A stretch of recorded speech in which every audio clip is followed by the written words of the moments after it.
before the NFL Scouting Combine kicks off later this month, marking the unofficial start of the NFL offseason. We're taking a position-by-position look at the New England Patriots roster. We'll examine which players stood out in 2018, which ones have some work to do this offseason, and which ones could be leaving town. Next up, the defensive line, ends. Under contract: the Deatrich, Wise to Adrian, Clayborn to Deatrich, Rivers to Keionta, Davis DT, Lawrence Guy DT, Adam Butler. Impending free agents: to Trey, Flowers to John, Simone to Ufomba, Kamalu DT, Malcolm Brown DT, Danny Shelton. Standout performer: if All-Pro cornerback Stephon Gilmore wasn't the MVP of the Patriots defense, it was Flowers, who led the team in sacks, quarterback hits and tackles for loss for the third consecutive season. One of the NFL's most well-rounded edge defenders, Flowers is equally effective as a pass rusher and run defender and can line up practically anywhere along the defensive line. How important was Flowers to the Patriots' success?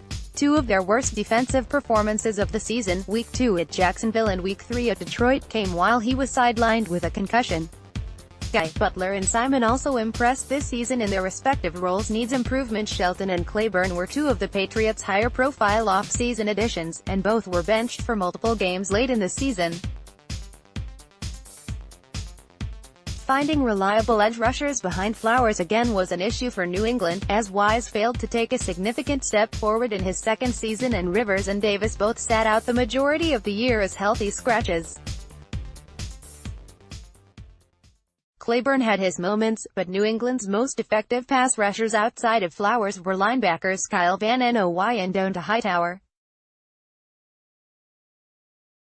Neither Shelton nor Brown impressed after the Patriots declined to pick up their fifth-year contract options before the season, though both wound up playing very well in Super Bowl 53. Top off-season storylines: 1. Will Flowers be back? Given the Patriots' struggles to find consistent pass rushers in recent years, retaining their 25-year-old star should be their no. 1 priority this offseason. Flowers will be one of the top edge defenders available in free agency, so he's surely in line for a massive pay raise as he hits the open market for the first time.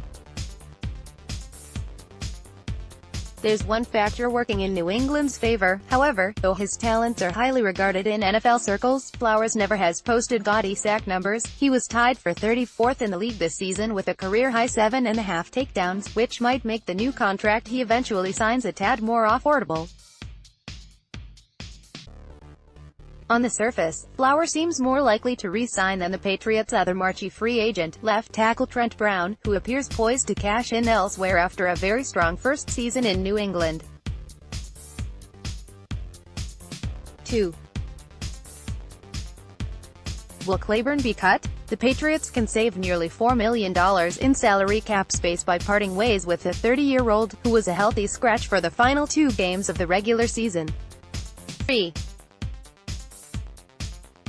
What will the interior D-line look like? Guy will be back after earning the 10th highest Pro Football Focus grade among interior defenders this season, and Butler showed noticeable improvement as a pass-rushing specialist. Brown and Shelton both are set to hit free agency, however, and it would not be surprising to see the Patriots move on from the 2 2015 first-round picks. This could be a position the Patriots address in this year's draft, if they opt to go D-tackle at no.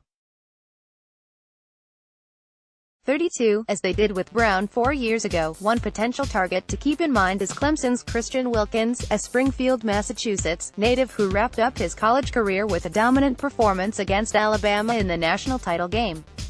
Patriots offseason preview: quarterbacks, running backs, tight ends, wide receivers, offensive line, linebackers, February 19th, cornerbacks, February 20th, safeties, Feb. 21, specialists, February 22, thumbnail photo via Winslow Townsend, USA Today Sports Images.